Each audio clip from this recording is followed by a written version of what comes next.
जय श्री कृष्णा दोस्तों। आज मैं आपके सामने गीता के 8वें अध्याय को प्रस्तुत करने जा रही हूँ, तो आप इसे ध्यान से सुनें। अर्जुन ने कहा, हे भगवान, हे पुरुषोत्तम, ब्रह्म क्या है, आत्मा क्या है, सकाम कर्म क्या है, यह भौतिक जगत क्या है तथा देवता क्या है, कृपा करके यह सब मुझे बताएं। इस अध्याय में भगवान कृष्ण अर्जुन के द्वारा पूछे गए ब्रह्म क्या है आदि प्रश्नों का उत्तर देते हैं। भगवान कर्म, भक्ति तथा योग और शुद्धि भक्ति की भी व्याख्या करते हैं। श्री भागवत में कहा गया है कि परम सत्य ब्रह्म परमात्मा तथा भगवान के नाम से जाना जाता है। साथ ही जीवात्मा या जीव को भी ब्रह्म भी कहते हैं। अर्जुन आत्मा के विषय में भी पूछता है, जिससे शरीर, आत्मा तथा मन का बोध होता है। वैदिक कोश निरूपित के अनुसार आत्मा का अर्थ मन, आत्मा, शरीर तथा इंद्रियां भी होती है।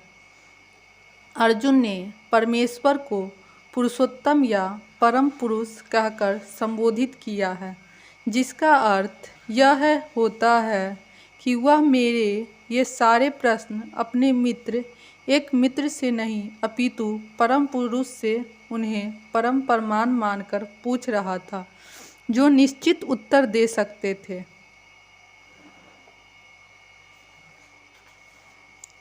हे मधुसूदन, यज्ञ का स्वामी कौन है और वह शरीर में कैसे रहता है, और मृत्यु के समय भक्ति में लगे रहने वाले आपको कैसे जान पाते हैं। अधियज्ञ का तात्पर्य इंद्र या विष्णु हो सकता है। विष्णु समस्त देवताओं में, जिनमें ब्रह्म तथा शिव सम्मिलित है, प्रधान देवता हैं, और इंद्र प्रशासक देवता में प्रधान है। इंद्र तथा विष्णु दोनों की पूजा यज्ञ द्वारा की जाती है, किंतु अर्जुन प्रश्न करता है कि वस्तुतः यज्ञ का स्वामी कौन है और भगवान किस तरह जीव के शरीर के भीतर निवास करते हैं। अर्जुन ने भगवान को मधुसूदन कहकर संबोधित किया, क्योंकि कृष्ण ने एक बार मधु नामक असुर का वध किया था। वस्तुतः ये सारे प्रश्न जो शंका के रूप में हैं, अर्जुन के मन में नहीं उठने चाहिए थे, क्योंकि अर्जुन एक कृष्ण भावना भावित भक्त था। अतः ये सारी शंकाएं असुर के सदृश है। चूँकि कृष्णा असुर के मारने में सिद्धहस्त थे, अतः अर्जुन उन्हें मधुसूदन कहकर संबोधित करता है, जिससे कृष्ण उसके मन में उठने वाली समस्त आसुरी शंकाओं को नष्ट कर देते हैं। इस श्लोक का पर्यायकाल शब्द भी अत्यंत महत्वपूर्ण है, क्योंकि अपने जीवन में हम भी करते हैं, उनकी परीक्षा मृत्यु के समय होती है। अर्जुन उन लोगों के विषय में जो निरंतर कृष्ण भावनामृत में लगे रहते हैं, यह जानने के लिए अत्यंत इच्छुक है कि अंत समय उनकी क्या दशा होती है। मृत्यु के समय शरीर के सारे कार्य रुक जाते हैं और मन की सही दशा में नहीं रहता। इस प्रकार शारीरिक स्थिति बिगड़ जाने से हो सकता है कि मनुष्य परमेश्वर का स्मरण न कर सके। परम भक्त महाराज कुलशेखर प्रार्थना करते हैं, हे भगवान, इस समय मैं पूर्ण स्वस्थ हूँ, अच्छा हो कि मेरी मृत्यु इसी समय हो जाए, जिससे मेरा मन रूपी हंस आपके चरण कमलों रूपी नाल के भीतर प्रविष्ट हो सके। यह रूपक इसलिए प्रयुक्त किया गया है क्योंकि हंस जो एक जल पक्षी है, वह कमल के पुष्पों को कुतरने में आनंद का अनुभव करता है।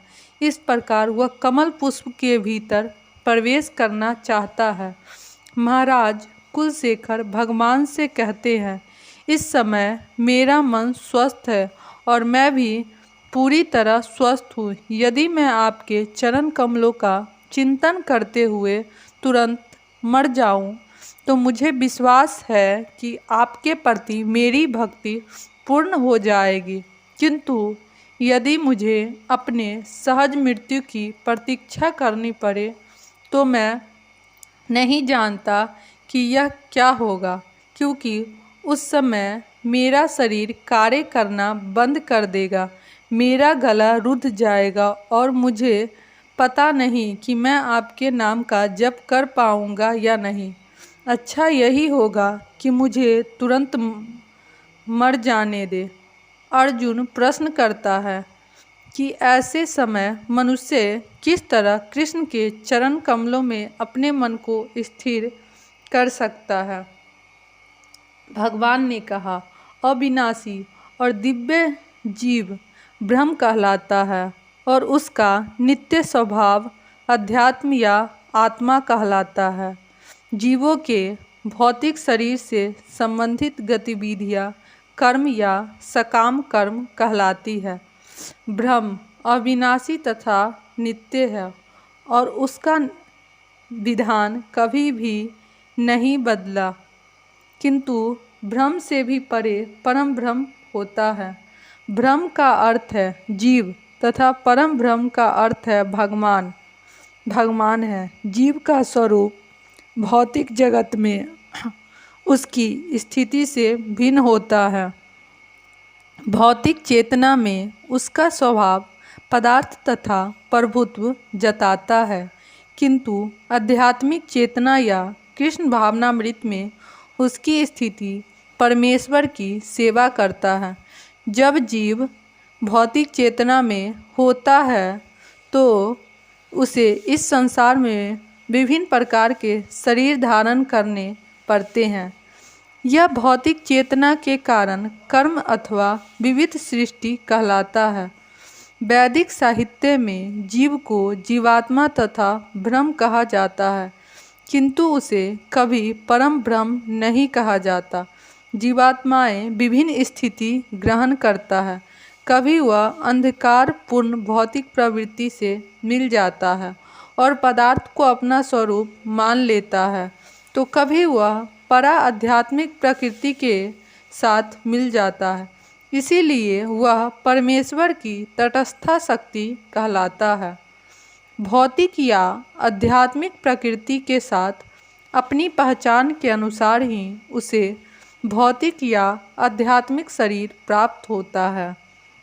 भौतिक प्रकृति में वह 84 लाख योनियों में से कोई भी शरीर धारण कर सकता है, किंतु आध्यात्मिक प्रकृति में उसका एक ही शरीर होता है। भौतिक प्रकृति में वह अपने कर्म के अनुसार कभी मनुष्य रूप में प्रकट होता है तो कभी देवता, पशु, पक्षी आदि के रूप में प्रकट होता है। स्वर्ग लोक की प्राप्ति तथा वहाँ का सुख भोगने की इच्छा से वह कभी कभी यज्ञ संपन्न करता है, किंतु जब उसका पुण्य क्षीण हो जाता है तो वह पुनः मनुष्य रूप में पृथ्वी पर वापस आ जाता है। यह प्रक्रिया कर्म कहलाती है। छंदो उपनिषद में वैदिक यज्ञ अनुष्ठानों का वर्णन मिलता है। यज्ञ की वेदी में 5 अग्नि को 5 प्रकार की आहुतियाँ दी जाती है। ये 5 अग्नियाँ स्वर्गलोक, बादल, पृथ्वी, मनुष्य तथा स्थिति रूप मानी जाती है और श्रद्धा, सोम, वर्षा, अर्थ तथा वीर्य में 5 प्रकार की आहुतियाँ हैं।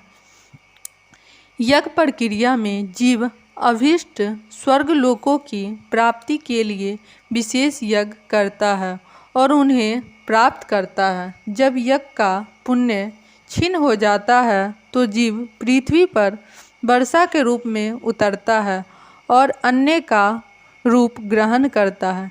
इस अन्न को मनुष्य खाता है, जिससे यह वीर्य में परिणित होता है, जो स्त्री के गर्भ में जाकर फिर से मनुष्य का रूप धारण करता है। यह मनुष्य पुनः यज्ञ करता है और पुनः वही चक्र चलता है। इस प्रकार जीव शाश्वत रीति में आत्मा शाश्वत रीति में आता है और जाता रहता है, किंतु कृष्ण भावना भावित पुरुष ऐसे यज्ञों से दूर रहता है, वह सीधे कृष्ण भावनामृत ग्रहण करता है और इस प्रकार ईश्वर के पास वापस जाने की तैयारी करता है। भगवत गीता के निर्देशवादी भाष्यकार बिना कारण के कल्पना करते हैं कि इस जगत में ब्रह्म जीव का रूप धारण करता है और इससे समर्थन में वे गीता के 15वें अध्याय के 7वें श्लोक को उद्धत कहते हैं। किंतु इस श्लोक में भगवान जीव को मेरा शाश्वत अंश भी कहते हैं। भगवान का यह अंश जीव भले ही भौतिक जगत में आ गिरता है, किंतु परमेश्वर अच्युत कभी नीचे नहीं गिरता। अतः यह विचार कि ब्रह्म जीवन का रूप धारण करता है ग्राह्य नहीं है। यह स्मरण रखना होगा कि वैदिक साहित्य में ब्रह्म जीवात्मा को परम परमेश्वर से पृथक माना जाता है।